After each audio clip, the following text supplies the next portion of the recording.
नमस्कार दोस्तों, आप लोगों का वापस स्वागत है मेरे चैनल कॉमर्स में इजी विद शुभ्रो। चलिए दोस्तों, आज हम सीखते हैं रिटायरमेंट और पार्टनर। तो रिटायरमेंट का मतलब क्या होता है? ए बी सी तीन पार्टनर्स है, जिसमें से एक पार्टनर हो सकता है कि उसकी तबीयत ठीक नहीं रहती, उसका उम्र का तकाजा है और वो अब आगे काम करना नहीं चाहते। तो क्या होगा? तो वो कह रहे कि अब मुझे थोड़े दिनों के लिए, थोड़े दिनों नहीं, अब मुझे रेस्ट आप दे दीजिए। तो चूंकि वो रेस्ट अब मांग रहे हैं, तो ऐसी स्थिति में उनका जो हिस्सा होगा वो बाकी पार्टनर्स को मिल जाएगा। फिर से बात वहीं की आ जाती है कि कोई गेनिंग होगा और कोई सैक्रिफाइसिंग होगा। क्योंकि अगर जाने वाला पार्टनर यानी कि रिटायरमेंट पार्टनर अगर अपना हिस्सा छोड़ रहा है तो इसका वो सैक्रिफाइस कर रहा है और बाकी दोनों पार्टनर्स गेन कर रहे हैं। तो यानी कि मैं दोबारा अपने उसी लॉजिक पे काम करूंगा। ये बात तो तय हो गई ना?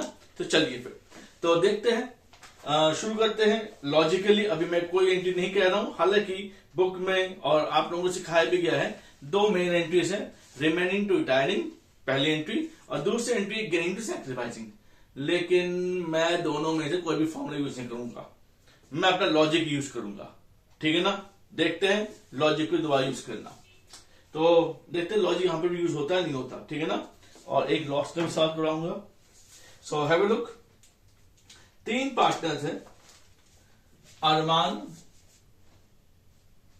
अरमान ए आर लिख दिया मैंने, अनूप और सुशांत ए एन और सुशांत।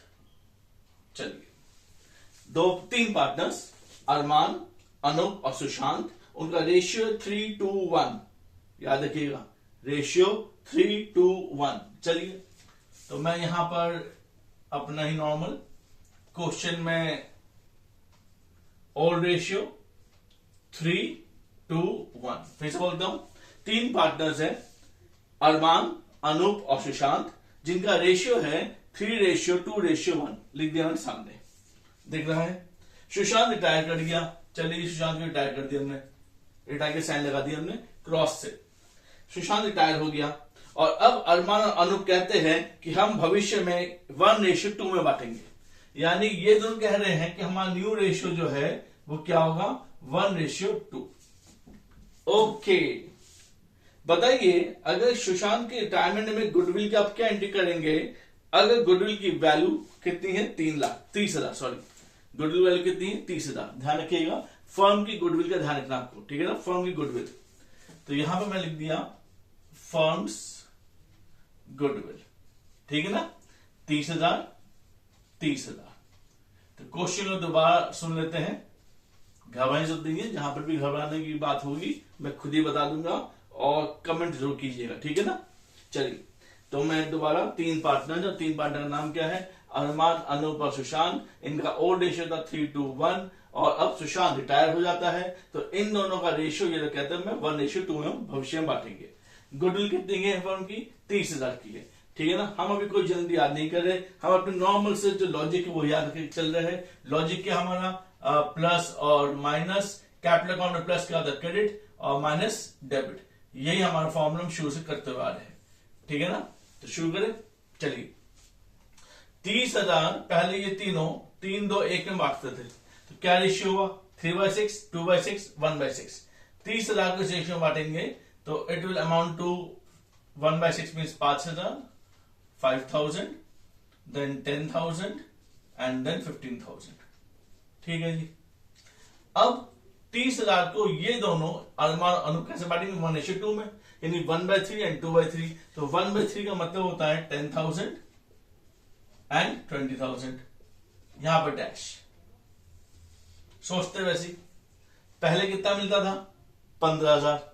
अब कितना मिल रहा है? 10,000। तो पहले के मुकाबले में 5,000 का नुकसान। पहले कितना मिलता था? 10,000। अब कितना मिलेगा? 20,000। पहले के मुकाबले में 10,000 का फायदा। यानी कि आपको ये प्लस से माइनस में कर रहा हूं, आपको अपने आप से बात करनी है। ठीक है ना? यहां पर आपको मैथमेटिक्स साइन के बारे में सोचिए कि 10 - 20 तो सर माइनस से होता है। मैं ये नहीं कह रहा हूं, मैं क्या समझा रहा हूं? ओल्ड मतलब पहले 10,000 मिलते थे, अब 20,000 मिलेंगे, तो कितना फायदा हुआ? 10,000 का। बात समझ में आ गई ना? और ये पहले 5,000 और अब कुछ नहीं, यानी कि 5,000 का नुकसान। भाई नुकसान तो होगा ही। क्यों नुकसान होगा? क्योंकि रिटायर हो रहा है। ओके, अब करना क्या है? ऑब्वियस बात है, क्या ऑब्वियस बात है? कंपेंसेट करने की। कौन कंपेंसेट करेगा? जिसको फायदा होगा वो बाकी को कंपेंसेट करेगा। फायदा किसको हो रहा है? इन महाशय को फायदा हो रहा है, अनूप को। कितने का? +10। और इन दोनों को नुकसान हो रहा है, तो यानी कि ये कंपेंसेट करेगा, ये कंपेंसेट करेगा। 5,000 ये, यानी कि यहां से -10,000 और यहां पर +5 और यहां पर भी +5। ठीक है ना? प्लस का मतलब क्या होता है? क्रेडिट। तो ये क्रेडिट, ये क्रेडिट, और माइनस का मतलब डेबिट। तो हमारी एंट्री क्या होगी? AN, यानी कि Anoop, Anoop's capital debit to Arman to Sushant. हमें के लिए कितना? 10K, 5K, 5K। कोई डाउट हो तो जरूर पूछ लीजिए। हमें के लिए ठीक है। चलिए, बहुत बढ़िया। एक और क्वेश्चन करते हैं। अच्छा, ये मैंने क्वेश्चन निकाला हिडन गुडविल का। ओके, चलिए तो हिडन गुडविल को भी देख लेते हैं क्या क्वेश्चन कह रहा है। तो अब तक मुझे उम्मीद है कि आपके लॉजिक से चल रहे होंगे और लॉजिक में कोई हर्ज नहीं है। हल्का सा टाइम क्या होगा, बाकियों में 1 मिनट लग रहा होगा, 1 मिनट इसमें 55 सेकेंड 60 सेकेंड कंप्लीट हो जाए। ठीक है ना? तो आप टाइम पे ज्यादा फोकस ना करें। आप ये देखिए आपको लॉजिक बात समझ में आ रही नहीं आ रही। अगर लॉजिक समझ में आ रहा है तो लॉन्ग टाइम के लिए भी आपको ये हमेशा याद रहेगा। ठीक है ना? हिडन गुडविल, मैं क्वेश्चन बताता हूं, आप नोट कर लीजिए या सुन लीजिए। 3 पार्टनर्स हैं, अमल, बिक्की और चंदू। एबीसी का नाम आप कुछ भी सकते हैं। यहां पर अमल, बिक्की और चंदू रखा गया है। चलिए, अमल, बिक्की और चंदू, उनका रेशियो है 1:2:3। ठीक है जी, मैं इसे मिटा देता हूं। Have a look now.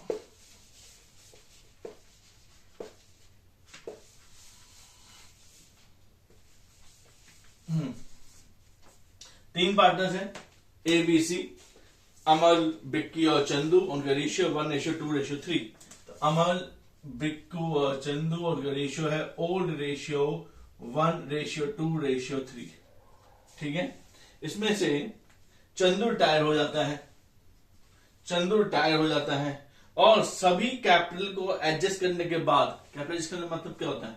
मतलब ये हुआ कि जब कैपिटल अकाउंट बना रहे थे तो रिजर्व्स को आपने ट्रांसफर कर दिया, रिवैल्यूएशन को भी ट्रांसफर कर दिया। ठीक है ना? तो अकाउंट को एक्यूमुलेटेड लॉस हुआ होगा या एडेड सस्पेंड अकाउंट हुआ होगा, तो उनको भी आपने ट्रांसफर कर दिया। डिफर्ड रेवेन्यू एक्सपेंडिचर उसको भी ट्रांसफर कर दिया। सब कुछ ट्रांसफर करने के बाद जो हम आखिरी में लिखते हैं क्या? To balance CD। उस टू बैलेंस CD को हम कहते हैं एडजस्टेड कैपिटल। ठीक है ना? ये वैसे पहले के वीडियो में बता चुका हूं मैं। तो वो जो एडजस्टेड कैपिटल है वो कितना है, वो ये बता रहे हैं। ABC 3 पार्टनर्स हैं और इनका रेशियो 1:2:3, और इनका जो लास्ट एडजस्टेड कैपिटल है वो है आपका 2,20,000। कितना है? 2,20,000। तो ये किसका कैपिटल है? ये है Chandu retires and his capital after making adjustments. Chandu का जो adjusted capital, Chandu's adjusted capital. ठीक है ना? कितना? 2,20,000। अब अगर चंदू का एडजस्टेड कैपिटल 2,20,000 हो तो कितना देना चाहिए? 2,20 देने चाहिए। पर क्वेश्चन के हिसाब से लिखा हुआ है कि 2,20 की जगह पर इनको 2.5 लाख रुपए दिए जा रहे हैं। देने कितने चाहिए थे? 2,20। हम दे कितने रहे? 2.5 लाख। ऐसा क्यों? इसका मतलब ये हुआ कि अगर उसको 2.5 लाख दे रहे हो तो आप एक्स्ट्रा 30,000 जो आप दे रहे हो ये आपका गुडविल है। आपका गुडविल का मतलब चंदू का गुडविल। क्या बात समझ में आ गई? हमें क्लियर? ABC 3 पार्टनर्स है और ABC में C का चंदू है। इनका पहले का रेशियो था 1:2:3। चंदू रिटायर हो जाता है और नया रेशियो ये लोग कहते हैं कि अब हम लोग भविष्य में बनाएंगे 1:3 में। ठीक है जी? चंदू रिटायर हो गया और चंदू का आखिरी एडजस्ट कैपिटल कितना बनता है? 2,20,000। तो कायदे से 2,20 देने चाहिए थे, पर इन्होंने कितने दिए? इन्होंने चंदू को दिए 2.5 लाख रुपए, 2,50,000। तो इसका मतलब 30,000 रुपए जो एक्स्ट्रा जो दिए वो क्या है? वो गुडविल। कौन सा गुडविल? चंदू के नाम का गुडविल। अब आप देखिए, ये चंदू के नाम का गुडविल है। चंदू का हिस्सा कितना था? 1:3 यानी 3/6। 1:2:3, 1/6, 2/6, 3/6, यानी कि चंदू का हिस्सा था 3/6। 3/6 ऑफ गुडविल कितना बनता है? 30,000। तो गुडविल कितनी हो गई? 3 या 2 बार 60,000 गुडविल हो गई। कई बार समझ में आ गई। तभी फुल वैल्यू गुडविल भी पूछा जा सकता है कि पूरे फर्म की गुडविल क्या थी। अगर पूरे फर्म गुडविल 60,000 मान लेते हैं, सारे मान तो 60,000 ही हो गई है, तो यानी 60,000 पहले कैसे बांटते थे 1 2 3 में, यानी फर्म्स गुडविल जो 60,000 था दैट वाज टू डिस्ट्रीब्यूट 1 2 3, तो 10,000 10 के लिख देता हूं मैं, 20K एंड 30K, ठीक है ना। पर अब जो 60,000 है वो हम कैसे बांटेंगे 1:3, यानी कि 1/4 3/4, तो 1/4 means 15,000 and 15K and 3/4 means 45K, तो 45K बी में चला गया, ठीक है ना। बाकी कहानी हम वैसे सोच लेते हैं। क्या सोचेंगे, पहले कितना मिलता था इसको 10,000, अब कितना मिल रहा है 15, यानी +5K फायदा हुआ। इसको कितना मिलता था पहले 20, अब कितना मिल रहा है 45, यानी कि +25। इसको पहले 30 था, अब कितना है 0, यानी कि -30 का नुकसान। am I clear? तो यानी कि ये दोनों क्या करेंगे कंपेंसेट करेंगे, ये दोनों कंपेंसेट करेंगे, तो -5K -25K एंड +30K। अब हमारा फॉर्मूला प्लस का मतलब क्रेडिट, ये हमारा क्रेडिट हो गया, ये डेबिट और ये डेबिट, तो एंट्री क्या बनी A debit B debit to C, कितना 30, then here 5 and here 25। am I clear? क्या बात समझ में आ गई, कोई डाउट है? तो देखिए अगर आप अभी भी सोचे, हम कल वैसे वही एंट्रीज है जो आपने अभी तक सीखा हुआ है, ठीक है ना, लेकिन मैं तो लॉजिकल वे में करवा रहा हूं। आपकी एंट्री क्या है रिमेनिंग टू रिटायरिंग, तो रिमेनिंग कौन है A और B रिमेनिंग है और ये रिटायरिंग है। तो अब सवाल ये होता है कि अगर रिमेनिंग टू रिटायरिंग ही था या गेनिंग टू सैक्रिफाइसिंग था, हम तो हम वैसे क्यों नहीं किया। अगर गेनिंग टू सैक्रिफाइसिंग करेंगे तो सबसे पहली बात आपको गेनिंग रेशियो निकालना पड़ेगा, सैक्रिफाइस रेशियो निकालना पड़ेगा। गेनिंग और सैक्रिफाइस रेशियो निकालते हुए किसी की रकम जो कि माइनस होना चाहिए वो अगर प्लस हो जाए, प्लस वाला अगर माइनस हो जाए, तो फिर उस स्थिति में आप सब कंफ्यूज हो जाएंगे कि डेबिट क्रेडिट किसको करेंगे, ठीक है ना। क्योंकि मैं पहले भी बता चुका हूं, गेनिंग टू सैक्रिफाइस आपको लगता था गेनिंग से सैक्रिफाइसिंग में ये दोनों गेनिंग होगा ये सैक्रिफाइसिंग होगा, पर क्या पता इसके अगर इंटीग्रल नेगेटिव हो जाए तो फिर आपको करने में दिक्कत आएगी, फुल वैल्यू करके फिर रेशियो निकालना पड़ता है। तो उस चीज को मैंने हटा दिया बीच से और मैंने सिंपल लॉजिक का ही यूज किया, ठीक है। एक और सवाल देखते हैं, इसे नोट कर लीजिए, कोई डाउट है पूछ लीजिए। क्वेश्चन दोबारा बताता हूँ, ए बी सी 3 पार्टनर, उनका रेशियो था 1 2 3। चंदू इसमें से रिटायर हो रहा है और चंदू का जो एडजस्टेड कैपिटल वो 2,20,000 है। 2,20,000 देने चाहिए थे, पर हम कितना दे रहे हैं, हम 2.5 लाख दे रहे हैं। इसका 30,000 रुपए हम ज्यादा दे रहे हैं। 30,000 क्यों ज्यादा दे रहे हैं, इसका चंदू का हिस्सा था गुडविल का, 30,000 था चंदू का हिस्सा गुडविल में, गुडविल में चंदू का हिस्सा कि बराबर 30,000, तो गुडविल कितनी की थी 60,000, तो यानी कि 60,000 गुडविल है तो फर्म की गुडविल 60,000 थी। तो फिर तो पहले हम बांटते कैसे बांटते 10 20 30, अब हम न्यू रेशियो कैसे बांटते 15 45। तो फाइल नुकसान चेक कर लीजिए, कोई डाउट? श्योर, चलिए फिर बाकी तो मुझे लग नहीं रहा और ठीक है। हाँ, अब मैं एक बहुत बेहतर क्वेश्चन बता रहा हूं जो कि छोटे में भी आता है और बड़े में भी आता है। तो it is not about goodwill, it is about जैसे कैपिटल, ठीक है ना। कि जब एक पुराना पार्टनर, एक हमारा साथी जब रिटायर हो जाता है तो फिर बाकी के 2 साथी या 3 साथी जो भी बच जाते हैं वो डिसाइड करते हैं कि हम लोग आपस में एक नई तरीके से शुरुआत करेंगे और हम रेशियो नया बना लेते हैं। तो अब नया रेशियो बनाएंगे तो फिर वापस उथल पुथल होगी, किसमें कैपिटल अकाउंट में उथल पुथल होगी। तो उसको हम एडजस्ट कैसे करेंगे, तो उसके लिए हम लोग एडजस्टमेंट कैपिटल, ठीक है ना, एडजस्टेड कैपिटल। तो उसमें जो सबसे बेहतरीन सवाल है वो आप ध्यान देखिए और ध्यान से देखिए और बहुत सोच समझ कीजिएगा। Have a look.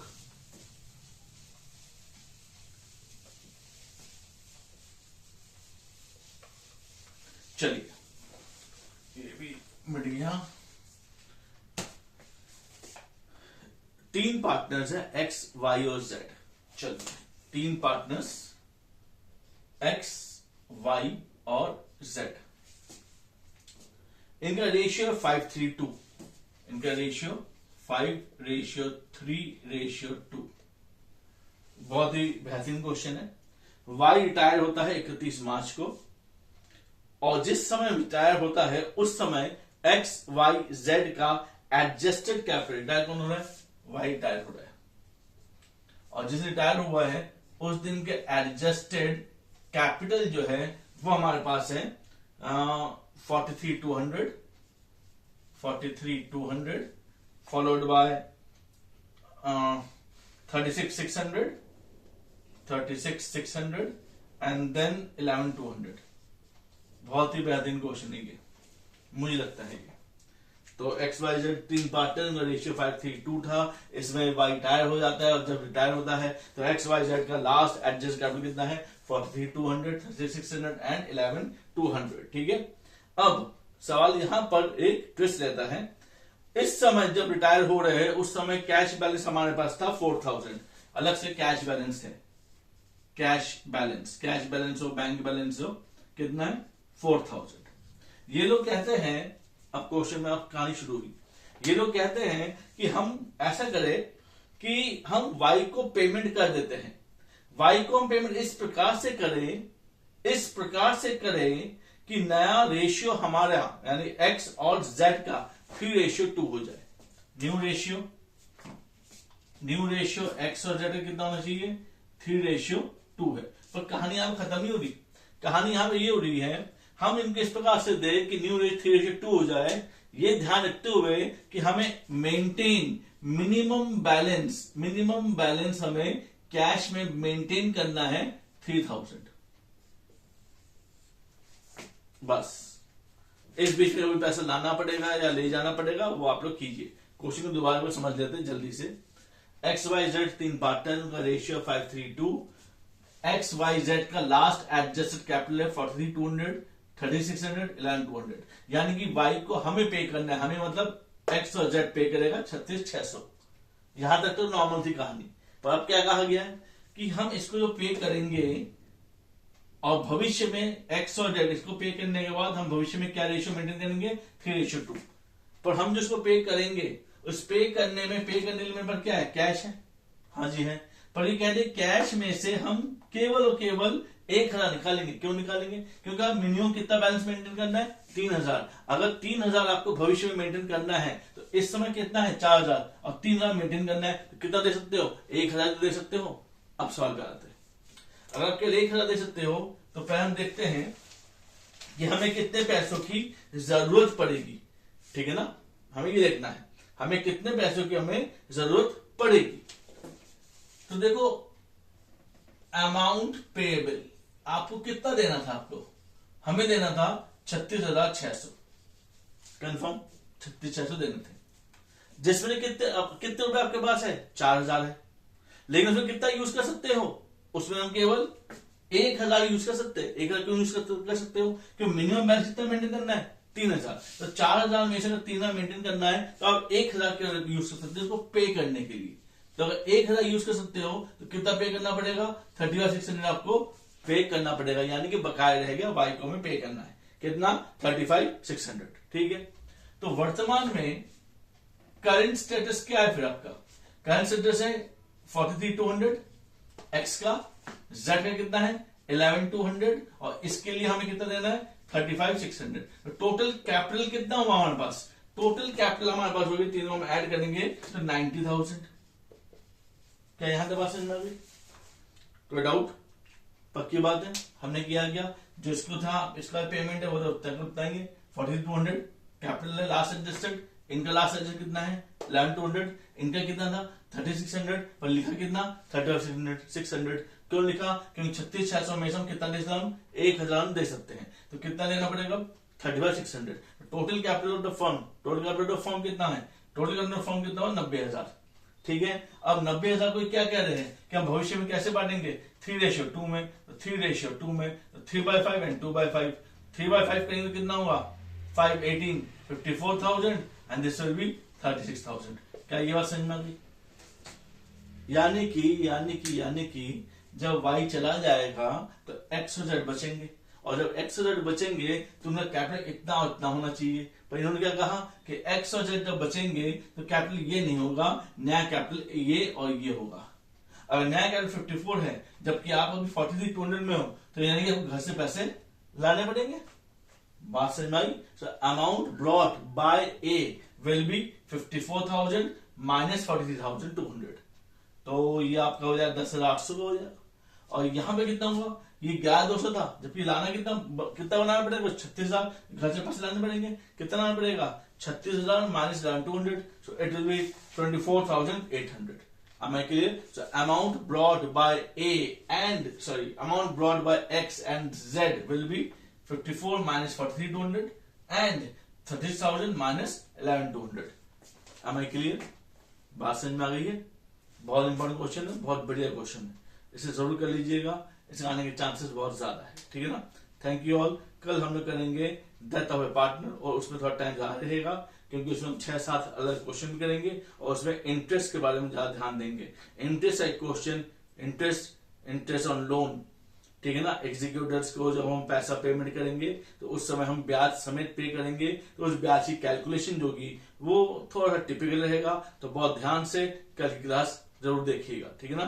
Thank you all, have a nice day and don't forget to share, subscribe and comment बहुत जरूरी है। ठीक है? Thank you.